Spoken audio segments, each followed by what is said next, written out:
understand about the earth crust, and maybe some geology back in primary school. But how does it really work or affect our life? Today, Dr. Jack and we both are gonna make the science behind it edible for everybody. Así que toma pulque y come nopal, el Pulche Podcast va a comenzar. It's my pleasure to welcome to this space Dr. Jack. Dr. Jack. Okay, my pleasure too. Welcome. Yeah. Hello. How are you? Good. Good? Yeah. Dr. Jack, how would you describe yourself? Describe myself. Yeah. I'm more naturalist. I like to go to the field. Actually, my first approach to geology is to field work. Actually, last night I came back from the field. I was 5 days. Where were you? In the south of Taiwan. I was Okay. in Henshu Peninsula, the Scanting area. So this is my study area, Okay. which is really nice. And I always refer to go to nature, I guess. And this is my actually driver, that I probably started to like rocks and start to try to understand landforms and topography and so on. Yeah. Okay. May I ask, where do you come from? What did you study? I'm from Poland. I finished my master's degree in Poland as well in geology. It was more of engineering geology. And then I moved to Taiwan and I did PhD in Taiwan. And now I'm working in Taiwan on geology as well. Yeah. Your PhD topic is tectonic geology, right? Yeah, tectonic. I mean, more I would say it's tectonic geomorphology and structural geology. But yeah, this is all related. Well, what does it include, or what do you really do research for?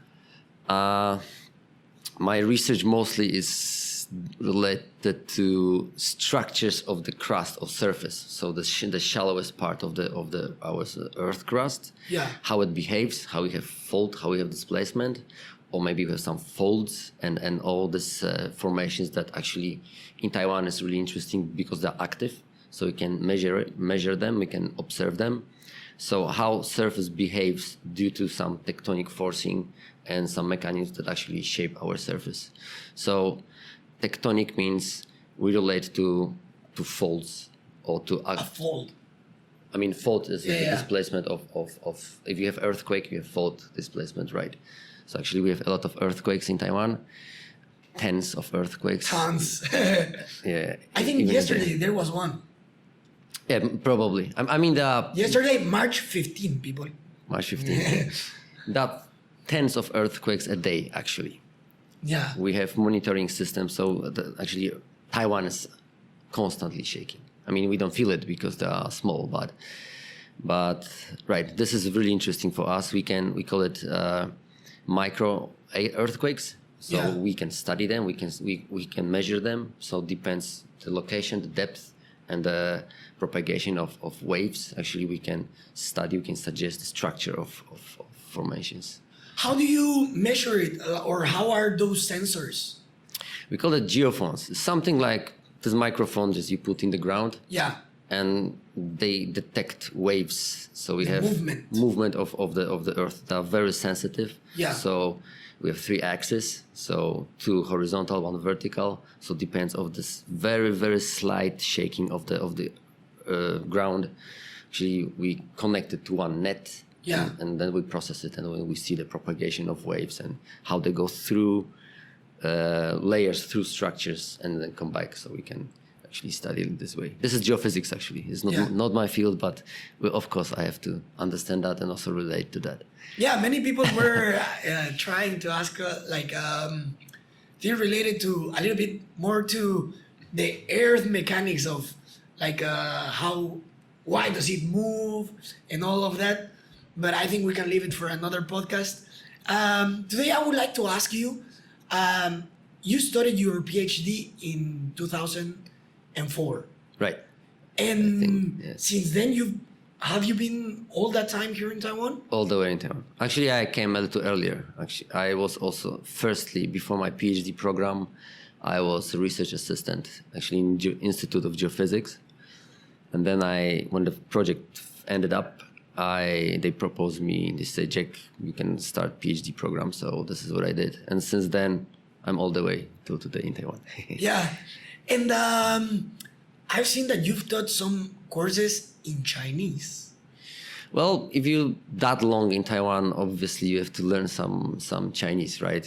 If I guess I go to Mexico for 17 years, I will be fluent in Spanish, right?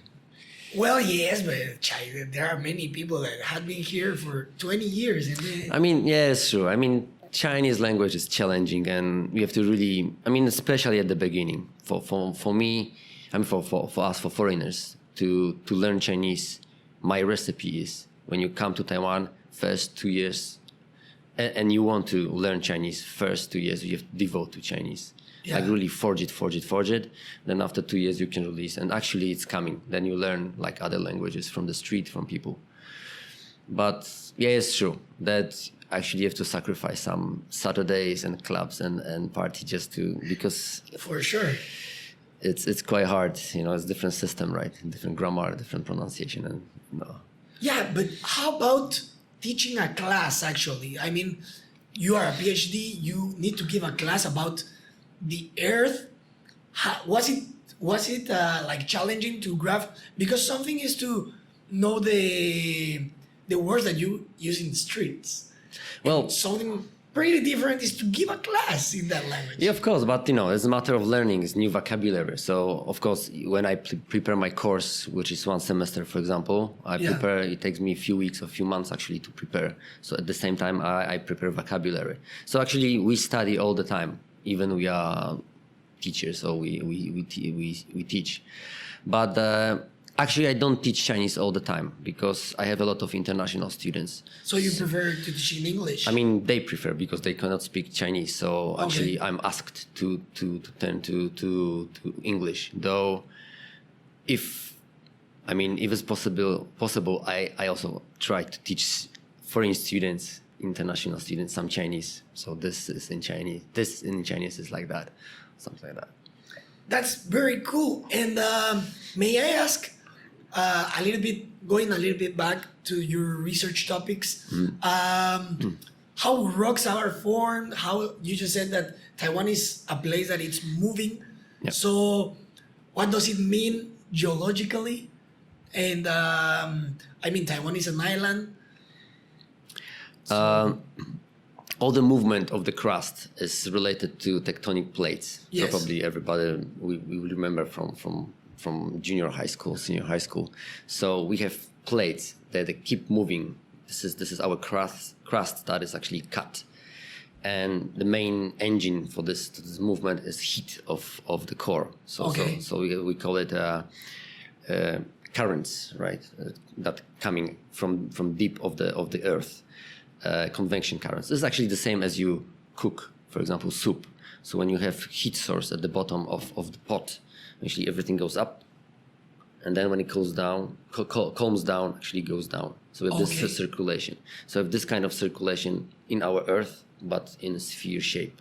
So this kind of movement, heated by core, right? Earth core, move tectonic plates on the crust. And these tectonic plates collide or shift or tear or just go along.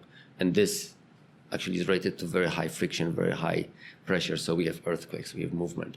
And Taiwan belongs to this famous ring of fire. So it goes along Pacific, right? Okay. So one is in here we have Eurasian plate that collides with Pacific plate. But on the other side we have North American plate. So we have this famous San Andreas fault.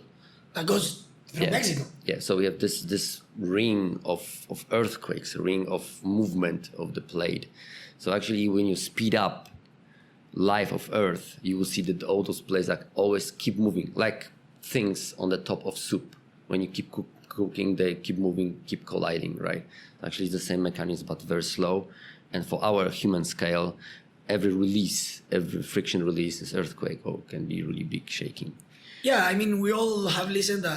In Spanish we call it Pangea. That would be the one. Pangea. Pangea. Yeah. The big continent, and then it started moving Split, because of this heat that comes, you said, from the core of the earth. Right. Okay, and so what can we know by studying geology? Or what geology tells us about the place, about. Yeah. I mean, depends what your application or your approach. For me, mostly I try to understand topography deformation or landscape reorganization. So we have forcing from below. So we have this kind of uplifts or different collision of plates or earth crust that actually deform surface. But also we have very big impact of erosion, which is rain. Yeah, which is our monsoons. So actually they remove all the sediment to the sea, right, through river system. So how it behaves, how it reacts. The other application is, for example, earthquake hazards or landslide potential.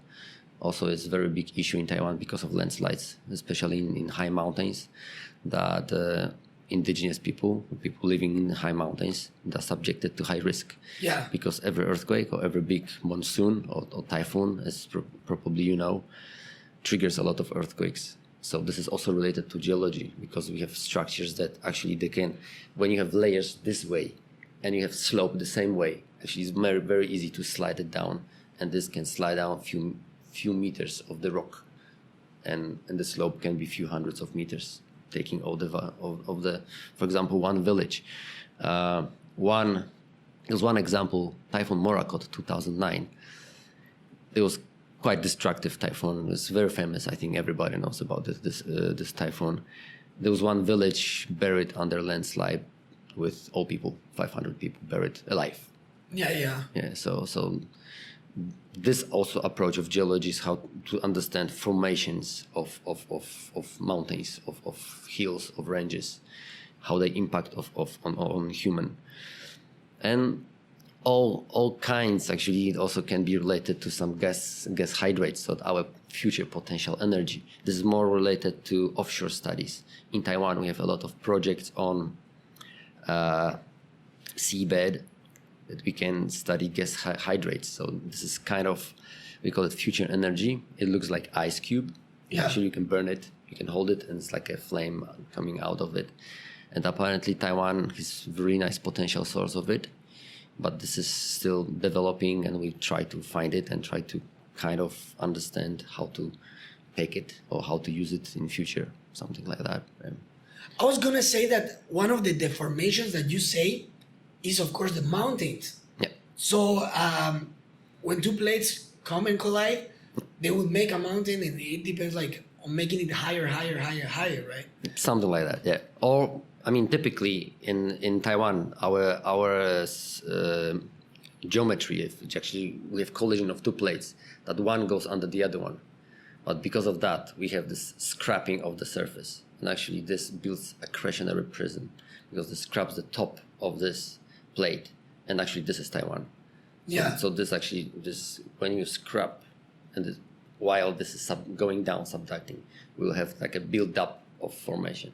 One is going down and the other one is coming up. We're kind of coming up, but mostly this, like my fingernails are scratching my skin Okay, here, the hand. and so I will build up my skin, let's say, on top of it. Yeah. So this is the uplift. This is what it grows. Okay, and does that mean that the oceans are getting also like bigger, like wider? I mean, in some places, of course, they go bigger because of the collision, but also in some places the continents get closer, right? Okay. So finally, there's also some mechanisms that oceans can close up, and finally will end They up. meet. So one of example is India. Yeah. India before was big island, and also before belonged to Southeast Africa, and then actually went away north and collided to Asia. And that's when the Himalayas And this Himalaya, were born. And Yeah. I actually was gonna ask you because those are the highest mountains in the world. So it must have been a huge collision. And also I would like to ask you, do all the mountains get higher? I mean, because the tectonic plates is still moving. yeah, but we have a lot of erosion. So the higher mountains it goes, we have also the highest, the stronger erosion. So for example, if you have More rain. I mean, rain can be the same, but steeper mountains is much more landslides. So Okay. the more you uplift, I mean, more actually you bring it down. So, for example, in Taiwan, we call it kind of steady state. So you have uplift rates, let's say 5 millimeters per year. Uplift of Taiwan is 5 millimeters per year, but erosion is also 5 millimeters per year. Oh, okay. So topography, it stays. But in terms of Himalaya mountains, it shows us that collision was huge in terms, was really fast. So the collision of Indian plate to Asia was about 20 millimeters per year, which is really fast. I mean, in Taiwan, collision of those plates is 8 millimeters per year. And we always compare it as faster than your fingernail grows. Oh, that's faster. Yeah, that fast. So these two plates collide in Taiwan in the rate that is faster than your fingernail grows. So it's pretty fast. And then this is 8 millimeters per year, but in Himalaya it was 20, so almost 3 times. Almost, yeah. So the collision was that fast that erosion still had not that much impact to remove it. So it's still very, very much growing. So the force is bringing everything up. Okay, and you just told us that in order to get those studies, you use a type of sensors that you stuck in the earth. And how do you do those type of research for the ocean? I mean, there's a lot of hardware and a lot of different applications. Not only geophones, as we were talking at the beginning. We have drillings. I mean, the drillings that you drill, like for a few kilometers core, that you take it out and then you study rocks, like slide by slide or centimeter by centimeter.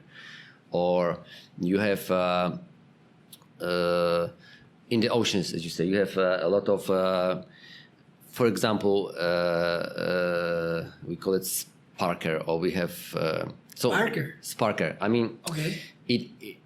It is a hardware or is kind of tool that you pull behind the ship. So ship goes, and then you have, for example, some tool on the cable behind you, and then you send some seismic pulse. Usually, it's either sound or sometimes it's explosion. You make explosion that goes through water, hits the seabed, penetrates rocks, and then the signal comes back. And on this cable, we have receivers. Okay. These receivers actually detect the seismicity or seismic waves, and then we study this. And I mean, the other one is really very useful, very good, but also very expensive, the coring. We also can drill cores in the sea from the ship. Does it affect the sea life? That's a good question, because a lot of earth science don't really focus on it. But recently, I think especially in USA, you have this kind of... I was actually really thinking about that, how this explosion obviously has to affect. So and the pulses and to the... sometimes electric pulses. So there's actually quite voltage, quite high voltage of electricity that you send, usually sometimes a few hundred meters to the seabed. And definitely it affects. So for example, in USA, if you want to do some survey in this area, you need to first make research that, for example, there are not whales, there are not dolphins, there are not this kind of animals that actually can harm. Yeah. But I would say shrimps or some other little animals probably somehow suffer. But I don't think there was any study on it actually. Okay, that would be interesting then. It would be interesting, yeah. I think it's... find out. Yeah. And Doctor, I was gonna ask you about some other hazards that we humans might be like not well aware of. You just mentioned the landslides. Right. Which others would be? I mean, in Taiwan, only in general. Or in general? Or in Taiwan, it will only be landslides? No, in Taiwan, you have earthquakes, right? Yeah. So you have collapses of houses. If you have or buildings, we have if you have active fault that is moving or is displacing, like in Hualien or Taidong, this is a really seismic area. I mean, there's also some potential in Taipei. You have Yamingshan and all those big volcanoes. Actually. So some of volcanologists say it is still active. Some of volcanologists says actually it's not active anymore. So there's some debates. Actually, it's big monitoring over this area, so we will know in advance that actually some volcano can erupt. But I think in terms of hazards, we more or less are aware what can happen. But what really happens to us is just ignorance. Actually, we know this area is dangerous, but we still decide to build a village or build a road. Or for example, it's very typical with construction companies. Actually, we say this is not safe. We have to build the road that way, but it's actually here's too expensive. We have to build bridge and stuff, so we go this way.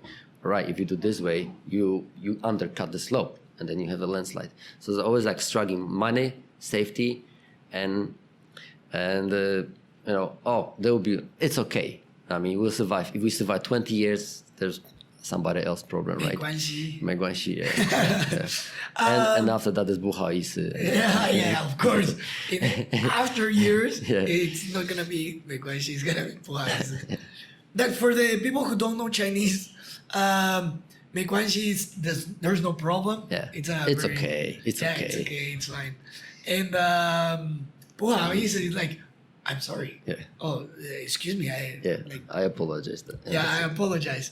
Doctor, you just mentioned volcanoes. Mm-hmm. So, how volcanoes are formed, and how do they play a role in the tectonic plates? There are several, sources for the volcanoes. In Taiwan, we have this subduction, and actually volcanoes don't really build big mountain ranges. Actually, these are just indicators of processes that going below the surface or below the crust. One of the examples is, for example, in Taiwan we have subduction. And during this subduction, we bring a lot of soft sediment, and actually a lot of water goes down. Even if it's high pressure and high removing of the top formations or sediment, still the subduction brings a lot of water down to high temperatures. And this water really heats up and builds the pressure that actually melts some pockets of crust, that those pockets slowly migrate up to the surface. And this pierces the crust, and they makes volcanoes. So usually when you have subduction zone, in some distance you have this kind of chain of volcanoes. And this chain of volcanoes indicates the subduction subduction trend. Another concept, example is, let's say in Hawaii, this is also a chain of volcanoes. Yeah. But this is completely different setting. This is related to just in the middle of Pacific, in the middle of the tectonic plate, we have some kind of thinner crust. We don't know why. Maybe probably because of this convection current is faster, or maybe it's hotter. So we have thinner crust, and much easier for magma to penetrate the crust, to pierce the crust and build the volcano. So it's interesting because while Pacific is moving, the Himalaya keep piercing and making volcanoes, but then it's period there is no activity, and then plate moves, and there's another volcano and another volcano and another volcano. So we have chain of volcanoes. Actually, they indicate how the plate moves, but actually this we call the hotspot. So this hotspot is keep piercing, keep making volcanoes, but the Pacific, the plate is moving. So if there's a ring, also there's like a ring of, not ring, it's just like a chain of volcanoes. And I think there's also another one. It's related to the thinning of the crust. So we have, when crust is actually going away, start to thin out. That's also the same idea actually, because we have very thin crust, high pressure, start to pierce the crust, and then in Taiwan we have Guishandao. So this is Guishandao. Is this nearby Ilan? Ilan is this island. An island. So there's an example where the crust actually is going away. Okay. And thins, and because of this thinning, magma is much easier to pierce it and make the volcano. Okay, and I was gonna ask you, how do you differentiate between plates? Like, how can you say, oh, this is the Asian plate. You Eurasian said plate, yeah. Eurasian plate. This is the North American plate. How are those differences known? Well, we know it already for many years, and they are set. So how we found it through geophysics, through deep crust studying. So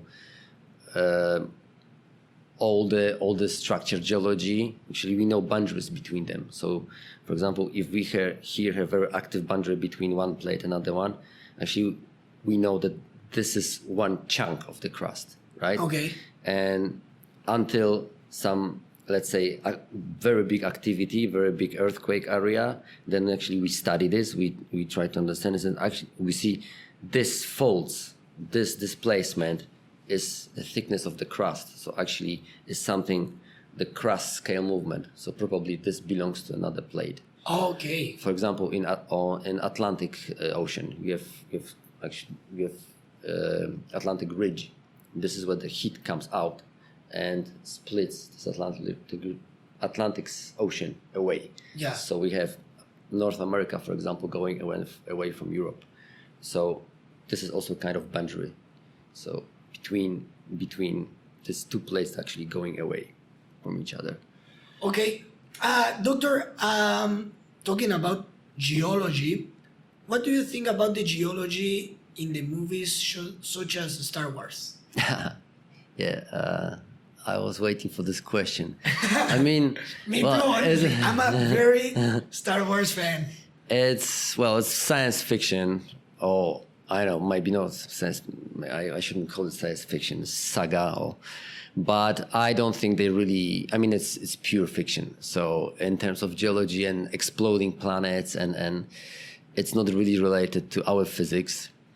But it's true that, for example, in Tolkien, in Lord of the Rings, when he drew a map In Lord of the Rings. he paid attention to, maybe he didn't study much, but he paid attention to not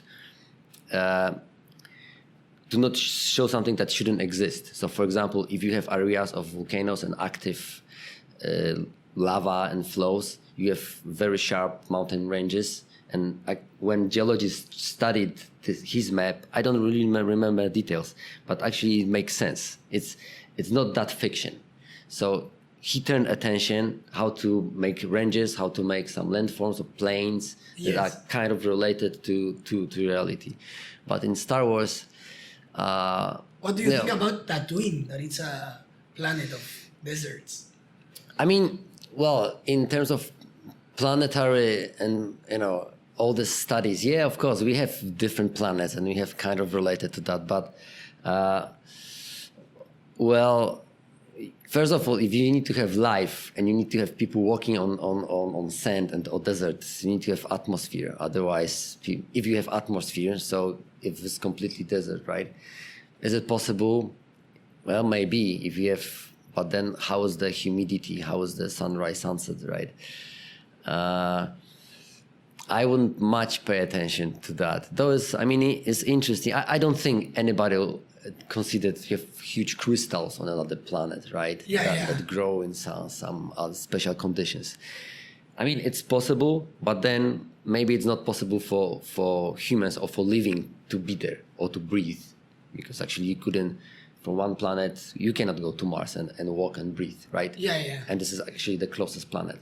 And in Star Wars, you go to another galaxy and... At least in the way we know the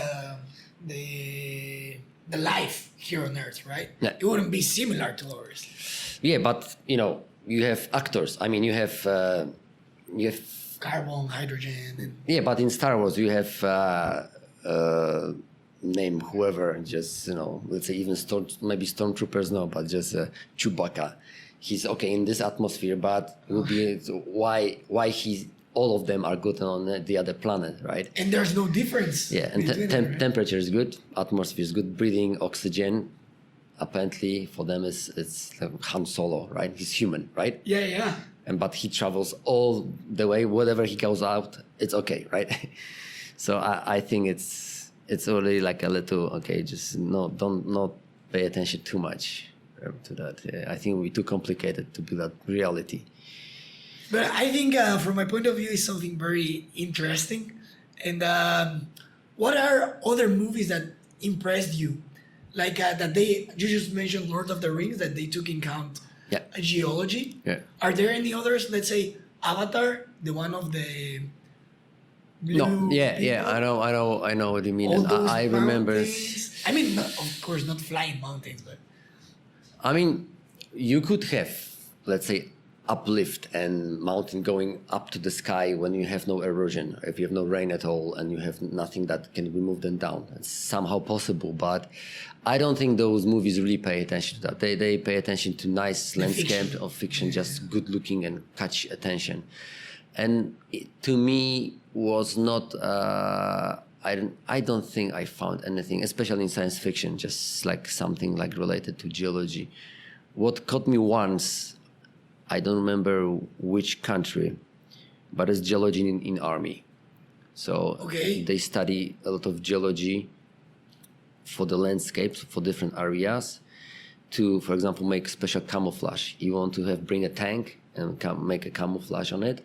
You need to relate to proper rocks. of course. So they study to merge into the landscape. So it was actually quite interesting how this real geologists working in armies to see how to merge into landscape, or how to build up something, or actually this mountain range is good to do something and this mountain range is not good. Yeah, so this was kind of surprise. It was several years ago, I think. It was a surprise approach in geology for me. Yeah. Yeah. Okay. Well, Dr. Jack, I'm very sad to say, but thank you very much Right, for thank coming you. to this podcast. Yeah, thank you for having me. And we hope to have you anytime soon. Sure. Any comments, any questions are welcome. So thank you very much. Thank you. My pleasure. See you next time. Thank you very much for watching this episode. Like the video in case you liked it, and leave a comment below for further improvement of our content. As well, if you like topics such as new technologies, research done in universities, or even wonderful stories of incredible people, subscribe to our channel. This is how you find us in social media. I want to give a special thanks to all my sponsors and team members. Y recuerda, toma pulque y come nopal, que la próxima semana otro video.